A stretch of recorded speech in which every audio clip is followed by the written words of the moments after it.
తిరుమల లడ్డూ తయారీలో కల్తీ నెయ్యి వాడిన మాట వాస్తవం. కాబట్టే లడ్డూలు వాసన వస్తున్నాయని భక్తులు ఫిర్యాదు చేశారు. అయితే ఇంతటి ఘోరమైన అపచారానికి కారకులెవరు అనేదే ఇక్కడ ప్రశ్న. ఈ పాపానికి 100కి 100 పాళ్లు జగన్మోహన్ రెడ్డే బాధ్యుడు. ఎలా అంటే తిరుమల లడ్డు తయారీకి అవసరమైన నెయ్యిని సరఫరా చేసే సంస్థను మార్చింది జగన్ రెడ్డే. తమిళనాడుకు చెందిన ఏఆర్ డైరీకి కాంట్రాక్టు దక్కేలా టెండర్ నిబంధనలను మార్చింది జగన్ రెడ్డి. ఇకపోతే లడ్డూ తయారీలో కల్తీ నెయ్యి ఎలా వాడారన్నది చూద్దాం. జగన్ రెడ్డి అప్రూవ్ చేసిన టెండర్ ప్రకారం ఏఆర్ డైరీ నుంచి తొలి ట్యాంకర్ 2024 జూన్ 12వ తేదీన టీటీడీకి చేరింది.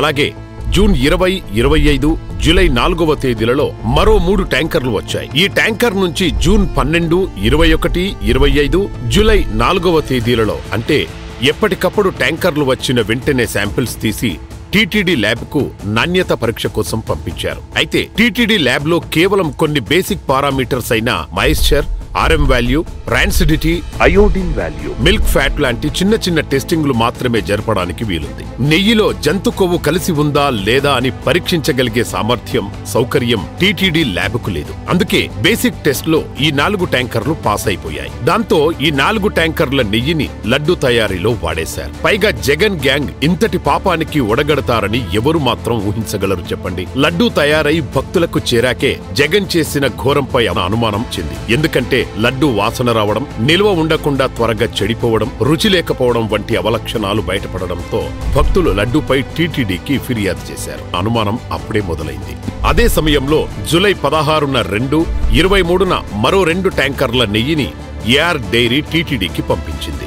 వెంటనే అప్రమత్తమైన టీటీడీ ఆ నెయ్యిని వాడకుండా అదే తేదీలలో శాంపిల్ సేకరించి టీటీడీ ల్యాబ్కు కాకుండా గుజరాత్లో ఉన్న ఎన్డీడీబీ ల్యాబ్కు పంపించి పరీక్ష చేయించారు. ఆ పరీక్షలో తేలిన వాస్తవాలు అందరినీ అవాక్కయ్యేలా చేశాయి. ఎందుకంటే ఆ నెయ్యి తయారీకి జంతు కొవ్వు వాడినట్టు నిర్ధారణ అయ్యింది.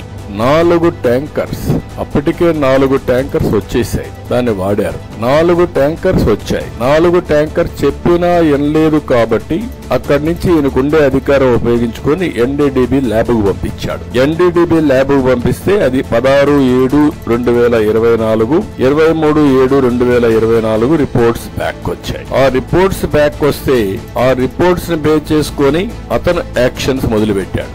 వెంటనే ఆ 4 ట్యాంకర్లను తిప్పి పంపించడమే కాకుండా ఆ కంపెనీపై చర్యలు తీసుకుని బ్లాక్ లిస్ట్ లో పెట్టారు. కానీ ఏం లాభం? అప్పటికే అపచారం జరిగిపోయింది. మొదటి 4 ట్యాంకర్ల కల్తీ నెయ్యిని స్వామివారి లడ్డు తయారీలో వాడటం అన్నది జరిగిపోయింది. ఈ పాపం పూర్తిగా జగన్ చేసిందే. ఇది బయటపడేసరికి ఏఆర్ డైరీ పంపిన జంతు కొవ్వు కలిసిన నెయ్యిని లడ్డు తయారీలో అసలు వాడలేదు అంటూ జగన్ గ్యాంగ్ ప్రచారం చేస్తోంది. ఆ నెయ్యిని వాడకుండానే అటు టీటీడీ, ఇటు చంద్రబాబు గారు అబద్ధాలు చెబుతున్నారని నాలుక కొవ్వు పట్టిన మాటలు మాట్లాడుతున్నారు వైసీపీ నేతలు. జగన్ రెడ్డి, ఇదిగో ఈ వీడియోలు చూడు. ట్యాంక్ నంబర్ చెప్పాను కదా, 10 సుమారుగా 10 వాడాను. అది ఎగ్జాక్ట్ నెంబర్ లేదు కానీ 10లో అంటే 10 వచ్చాయి. 10లో 4 டெஸ்டிங் பம்பிச்சோம், மிగిలినవి வார்த்தை. எல்லாரோட கேள்விகளும் ஒரே மாதிரி இருக்க பட்சத்தில் நான் காமனாகவே விளக்கம் கொடுக்க விரும்புகிறோம். ஏன்னா நிர்வாகத்தின் ஒரு நபராக தான் நாங்கள் முன்னாடி பேசிகிட்டு இருக்கேன். ஸோ நாங்கள் வந்து தேவஸ்தானத்துக்கு சப்ளை பண்ணது ஜூன் ஜூலை மாதத்தில் நாங்கள் அமைச்சிருக்கோம். కంటిన్యూస్గా అప్ప நடந்தது 2 మాసాలు தொடர்ச்சி அமைச்சிருக்கோம். మేము నెయ్యి పంపించాం అని తేదీలతో సహా ఏఆర్ డైరీ ప్రతినిధి చెబుతుంటే నువ్వు నీ సొంత కథలు ఎలా చెబుతావు? చేసిన పాపానికి స్వామి వారి కోట్లాది భక్తులకు క్షమాపణ చెప్పాల్సింది పోయి ఊకరింపుల అబద్ధాలతో ప్రధానికి లేఖ కూడా రాశావంటే నీ బరితెగింపు అర్థమవుతుంది. ఆ దేవదేవుడితో పెట్టుకున్నావు, భక్తుల మనోభావాలను గాయపరిచావు. ఇప్పటికైనా చేసిన పాపం ఒప్పుకొని ప్రాయశ్చిత్తం చేసుకో జగన్ రెడ్డి.